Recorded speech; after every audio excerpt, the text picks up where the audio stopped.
now 2 deceased following that shooting at Florida State University.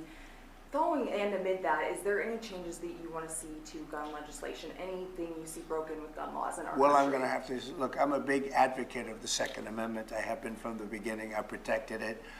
And these things are terrible.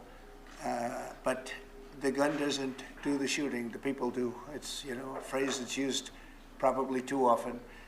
I will tell you that it's a shame. I'm just hearing about it now. I just hear about it.